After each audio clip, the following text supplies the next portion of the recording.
Assalamualaikum dan selamat petang Syah. Selamat datang ke sesi kita yang ketiga.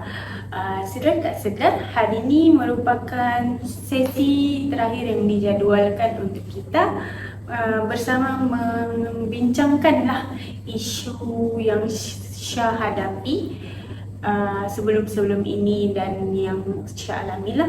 So saya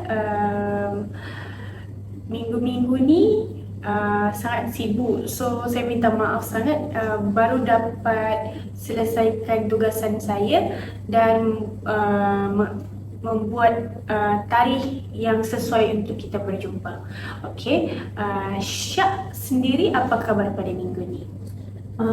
Waalaikumsalam cikgu, Alhamdulillah kabar baik. Ya, saya pun rasa macam tidak percaya masa berlalu dengan patas, berjam-jelit dah masuk sesi ketiga dan tidak apa cikgu, saya faham juga yang cikgu ni pun ada urusan sendiri dan terima kasih sebab buat masa untuk saya lah cikgu. Okay, sama-sama Syah. Cikgu pun rasa sesi kita ni sangat berjalan dengan pantas dengan minggu-minggu masuk study week dah kan Syah?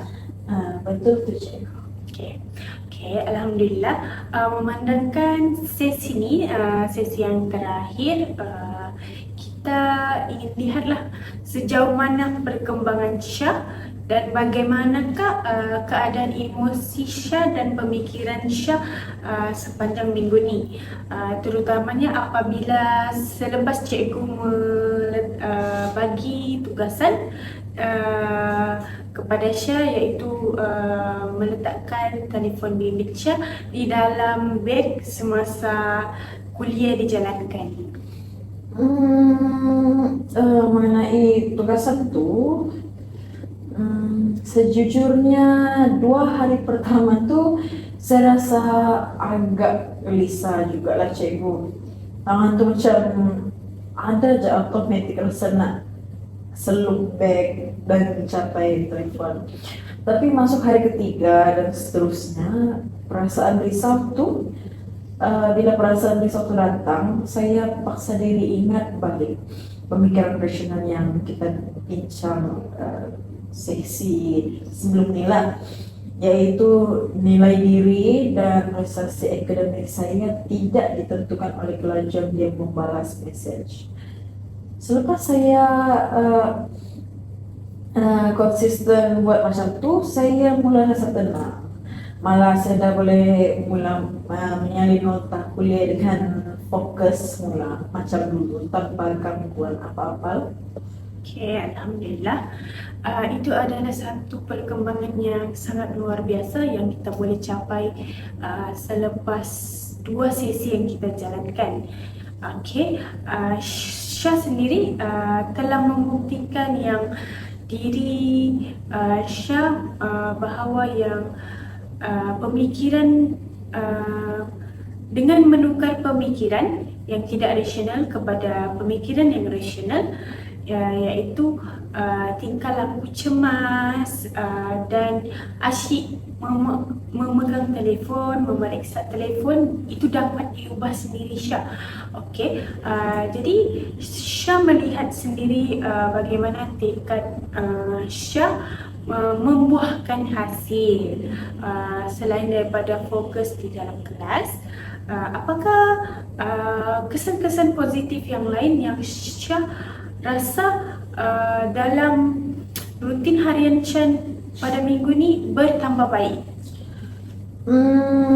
Kesan yang paling ketara adalah apabila prestasi akademik saya kemarin lah.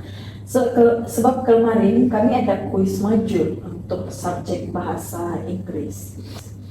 Kalau ikut kan minggu lepas, saya mesti dah pancit punya lah dan tak boleh jawab langsung sebab otak saya melayang.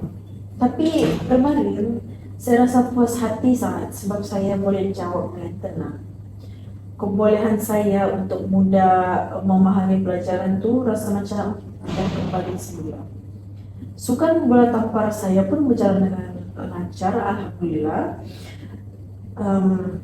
Saya tak ada lagi rasa meleret-leret fikir masa telefon, masa tengah atas gelanggang lah. Okay, bagus sekali Syah. Keupayaan dan kepintaran itu sebenarnya sentiasa ada pada diri Syah sendiri. Jadi sebelum ini ia hanya terhijab oleh tuntutan mutlak yang tidak rasional. Okay. Berdasarkan kejayaan kecil Syah pada minggu ini, apakah yang Syah faham tentang hubungan kait antara fikiran sendiri dan emosi yang Syah rasakan sendiri? Saya mula faham yang rupa-rupanya emosi cemas saya selama ini bukan 100% salah teman lelaki saya yang lambat balas message pula, tapi dia berpunca daripada cara saya menafsir situasi. Bila saya fikir dia mesti balas, saya jadi hamba pada emosi sendiri. Bila saya tukar fikiran kepada saya harap dia balas, tapi kalau tak balas pun saya masih okey, emosi saya automatik jadi lebih stabil. Tepat sekali Syah. Saya rasa dan saya lihatlah yang Syah sendiri telah menangkap intipati utama REVT dengan sangat baik. Memandangkan sesi ini sesi terakhir kita, hari ini kita akan teruskan dengan menumpukan kepada merancang alternatif penyelesaian yang konkret serta pelan jangka panjang supaya Syah boleh menguruskan emosi, akademik dan hubungan jarak jauh Syah dengan teman lelaki ini secara berterusan pada masa akan datang. So, sekarang adakah Syah bersedia? Ya, saya sangat bersedia cikgu. Saya memastikan saya tidak terhanyut lagi dan tahu apa yang nak buat kalau isu macam ni, kurang komunikasi ni berulang pada masa akan datang lagi. Baiklah, saya tahu yang situasi jarak jauh ini akan berterusan sepanjang Syah menuntut pelajaran di UPSI, sebab yang Syah katakan pada tempoh hari, Syah berniat untuk berkahwin dengan teman lelaki Syah. So, ini bermakna situasi di mana teman lelaki Syah lambat membalas mesej disebabkan komitmen masing-masing berkemungkinan besar akan bagi situasi yang sama yang akan berlaku. So, apakah langkah konkret yang boleh Syah rancang dari segi komunikasi dengan pasangan bagi mengurangkan konflik dalam jangkaan ini? Saya rasa sebelum ni saya banyak buat andaian sendiri tanpa berbincang dengan dia. Alternatifnya mungkin kami kena duduk berbincang secara matang dan tetap satu masa putuslah yang dipersetujui sama-sama untuk membuat panggilan telefon atau video call. Contohnya setiap malam pukul 9:30 malam kah selama 15 hingga 20 minit, iaitu selepas saya selesai latihan bola tampar dan dia pun selesai dengan urusan harian dia. Jadi pada waktu siang saya tak perlu lagi tertanya-tanya atau salah satu plan yang sangat praktikal lah dan matang untuk Syah sendiri lakukan. Okey, penjadualan komunikasi berstruktur ini memberi kepastian yang kepada minda Syah sendiri. So, namun mari kita bersikap realistik. Kehidupan tidak sentiasa berjalan dengan lancar lah kan, yang seperti kita tahu sendiri. So, apakah yang mungkin berlaku sekiranya pada satu malam Contohnya lah, teman lelaki Syah sendiri terpaksa menunda dan membatalkan panggilan tersebut atas urusan kecemasan kah atau kesibukan kah. Bagaimana Syah sendiri merancang untuk mengurus pikiran Syah pada waktu itu? Kalau situasi itu berlaku, itu yang mencabar sebenarnya lah. Tapi kalau ikut rancangan baru saya nih, kalau dia batalkan atau lambat, saya kena cepat-cepatkan aktif karena pemikiran rasional saya yang kita telah membuat latihan sesi sebelumnya.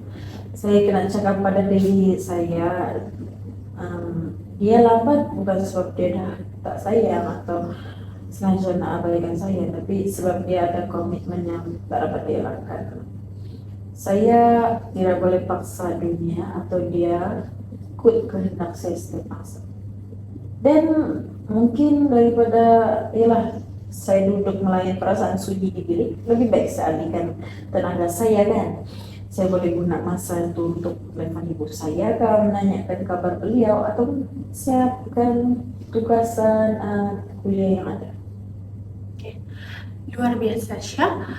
Syah bukan saja menyediakan plan A, tapi Syah ada sekali plan B, di mana ada plan kedua lah.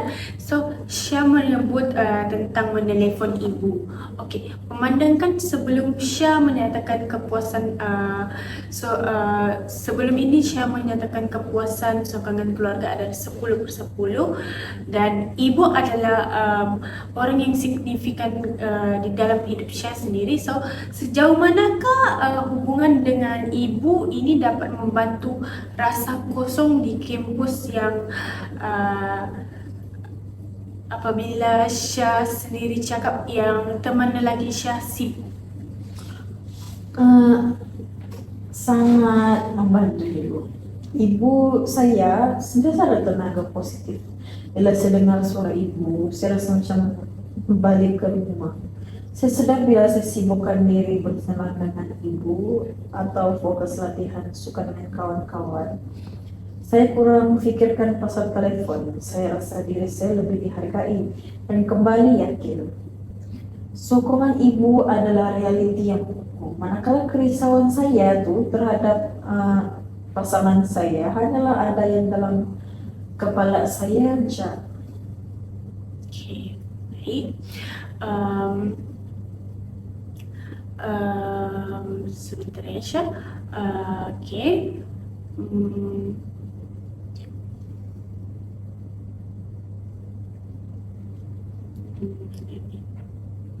Okay.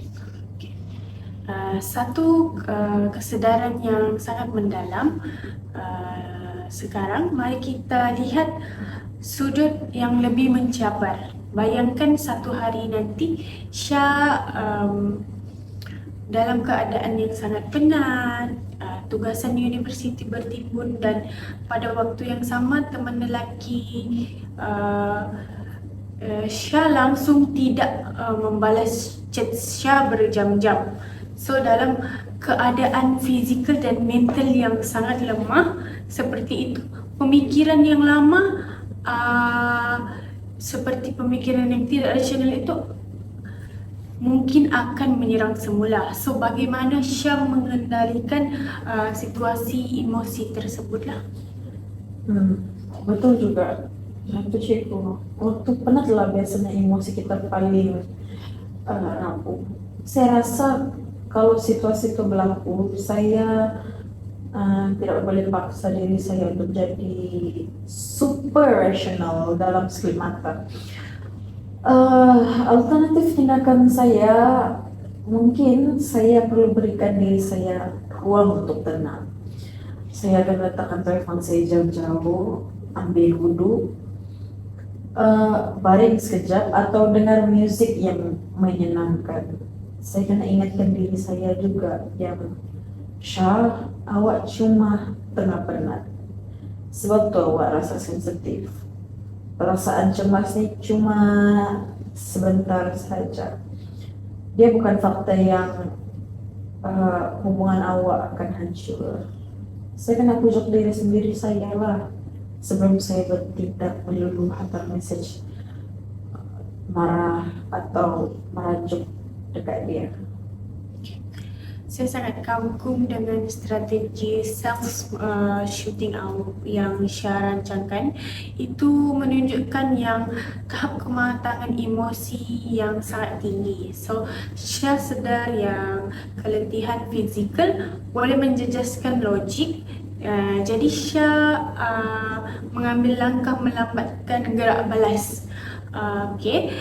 Jika kita imbas kembali tiga alternatif utama yang Syah sudah sebutkan tadi, iaitu komunikasi berstruktur, dialog kendiri rasional dan pengoptimumkan sistem sokongan, iaitu ibu dan sukan yang Syah ceburi. Antara ketiga-tiga ini, Syah rasa yang mana yang paling Syah memerlukan latihan konsisten?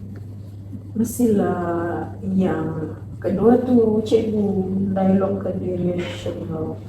Kadang-kadang emosi saya dan rasa takut tu kena tinggal datang laju sangat, menggelegak dalam dada sebelum otak sempat berfikir dengan logik, cikgu. Tapi saya tahu macam main bola tampar juga. Saya kalau mau mahir, saya kena melatih diri saya di hari-hari.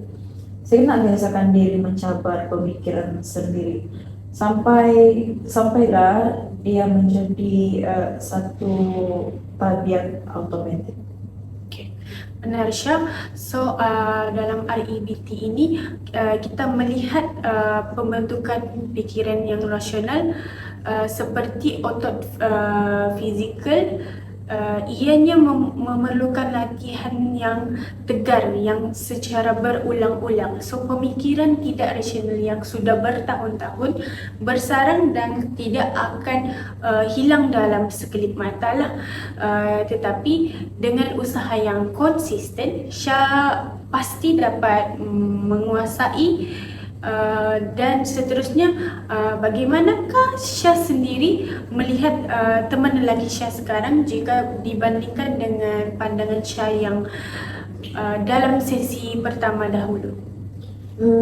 Masa sesi pertama dulu, sejujurnya saya nampak dia sebagai puncak utama kesedihan dan penderitaan saya. Saya rasa dia kejam betul sebab buat saya tumbuh.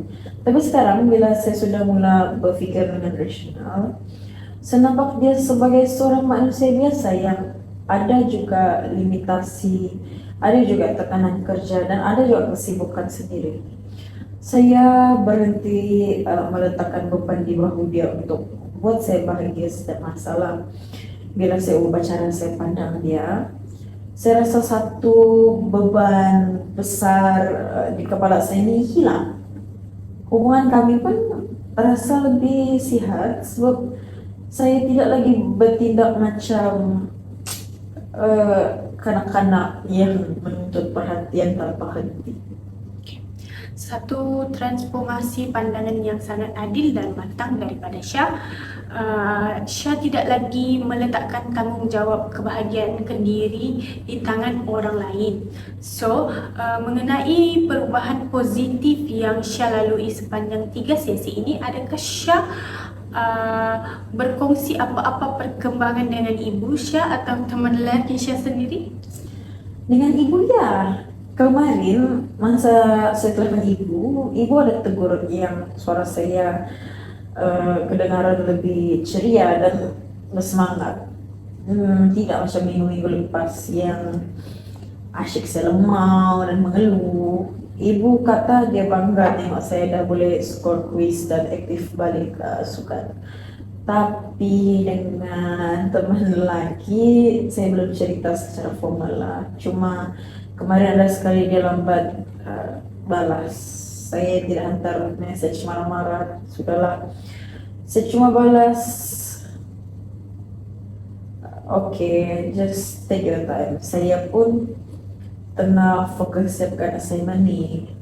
Dia macam terkejut, tapi dia hantar emoji terima kasih. Saya rasa seronok sebab saya rasa saya ada kawalan diri saya semula. Tindakan yang cikgu pun sendiri terkejutlah, tetapi sangat hebat yang Syah buatlah. So Syah telah mula mengaplikasikan dalam dunia yang nyata dan impaknya serta merta positif. Teman lelaki Syah juga memberi respon yang baik apabila diberikan ruang, dan berdasarkan pengalaman bertindak secara rasional.